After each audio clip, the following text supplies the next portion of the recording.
নমস্কার, আপনারা দেখছেন সংকেত মিডিয়া, সোজা কথা সহজভাবে। নমস্কার, শুভ সকাল।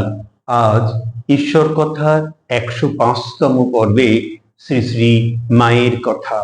জননীং শারদাং দেবী রামকৃষ্ণম জগদ্গুরু পাদ পদ্মেতর সীতা প্রণমামি মুহুর্মুহ।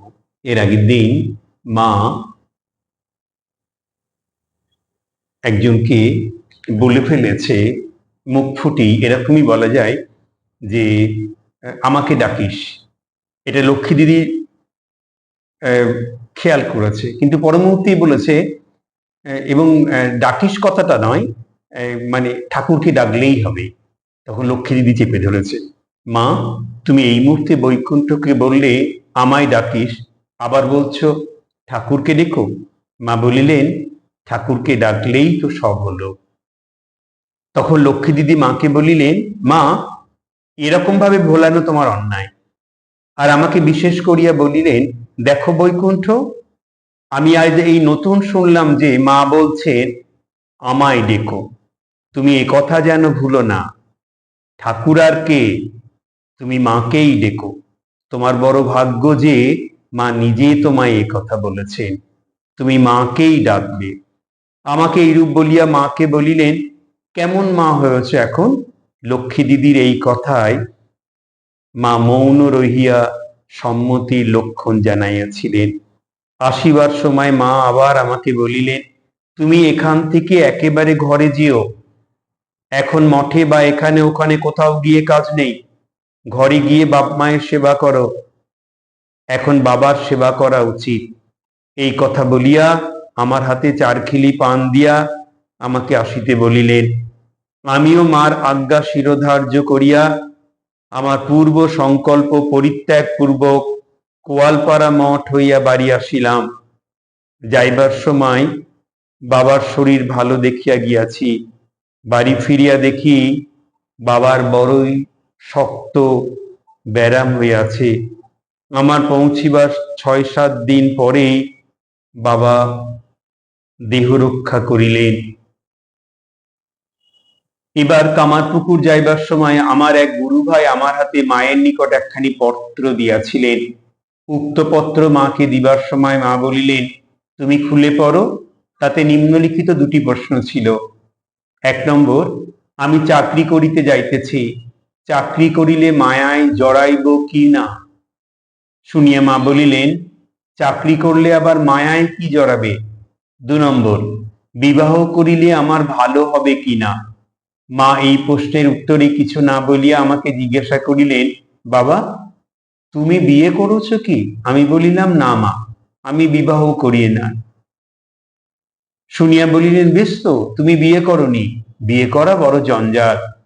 কামারপুকুর অবস্থানকালে একদিন মাকে জিজ্ঞাসা করিয়াছিলাম, মা মাছ মাংস খেলে দোষ হয়? তদুত্তরে মা বললেন, এদেশ হচ্ছে মাছের দেশ, মাছ খেতে পারো। সেই সময় আমি একবার মাকে বলিয়াছিলাম, মা আপনার পদচিহ্ন নিতে চাই। তাহাতে মা বলিয়াছিলেন, এখন এখানে সুবিধা নয়, তোমরা আমাকে যেমন যে চক্ষে দেখো সকলে তো তেমন দেখে না।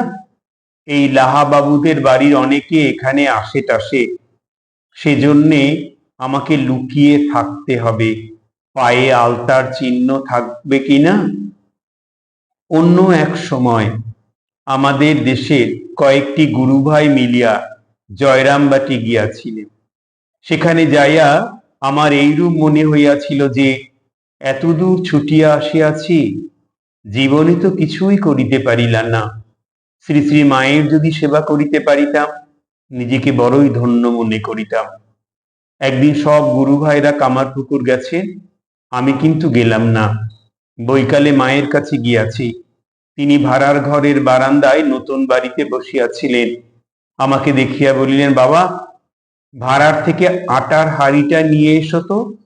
আমি আনিয়া দিলাম। তিনি খানিকটা আটা বাহির করিয়া জল মাখিলেন এবং ওয়া ঠাসিতে বলিলেন। আমি আটা ঠাসিয়া দিয়া বাহির বাটিতে আসিলাম। পুনরায় সন্ধ্যার সময় মায়ের কাছে গিয়াছি। তখন মা তাহার নিজের ঘরের বারান্দায় বিশ্রাম করিতেছিলেন। আমি তথায় বসিয়া আছি। কিছুক্ষণ পরে মা আমাকে বলিলেন, বৈকুণ্ঠ, পাটা একটু টিপে দাও তো বাবা। আমি পা টিপছি। মা জিজ্ঞাসা করিলেন, ছেলেরা কামার পুকুর থেকে এখনো এলো না কেন? রাস্তা টাস্তা ভুলে গেল নাকি? এই কথা বলিয়া বড়ই উদ্বিগ্ন হইলেন। ব্রহ্মচারী জ্ঞানকে ডাকিয়া বলিলেন, জ্ঞান, একবার দেখো তো ওদের এত দেরি কেন হচ্ছে?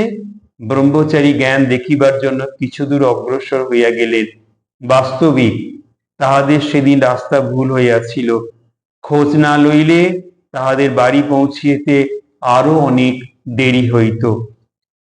রাত্রিতে আমরা সকলে মায়ের সদর ঘরের বারান্দায় ঘুমাইয়াছিলাম।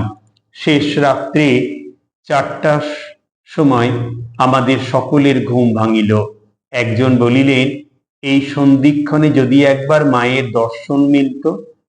এই বলিয়া তিনি একটি গান ধরিলেন, ওঠো গো করুণাময়ী, খোলো গো কুটির দ্বার, ইত্যাদি। গান শেষ হইতেই দেখি মা বাহির দরজা খুলিয়া দাঁড়াইয়া আছেন। আমরা হঠাৎ তাহার দর্শন পাইয়া মহানন্দে একে একে সকলে প্রণাম করিলাম। মা আবার দরজা বন্ধ করিয়া ভিতরে গেলেন। আর একদিন আমরা কয়েকজন মিলিয়া বাসন্তী পুজোর সময় জয়রামবাটি গিয়াছিলাম। রাস্তায় সাদা পদ্মফুল দেখিয়া কিছু সংগ্রহ করিয়া লইয়াছিলাম। যখন আমরা ওই ফুল শ্রী শ্রী মায়ের শ্রীচরণে অঞ্জলি দিব বলিয়া প্রস্তুত হইতেছিলাম, সেই সময় মা বলিয়া পাঠিলেন, দেবীর পূজাতে সাদা ফুল লাগে না। এই সংবাদ পাইয়া আমরা পুনরায় লাল পদ্ম সংগ্রহ করিয়া তাহার পাদপদ্মে অঞ্জলি দিয়াছিলাম।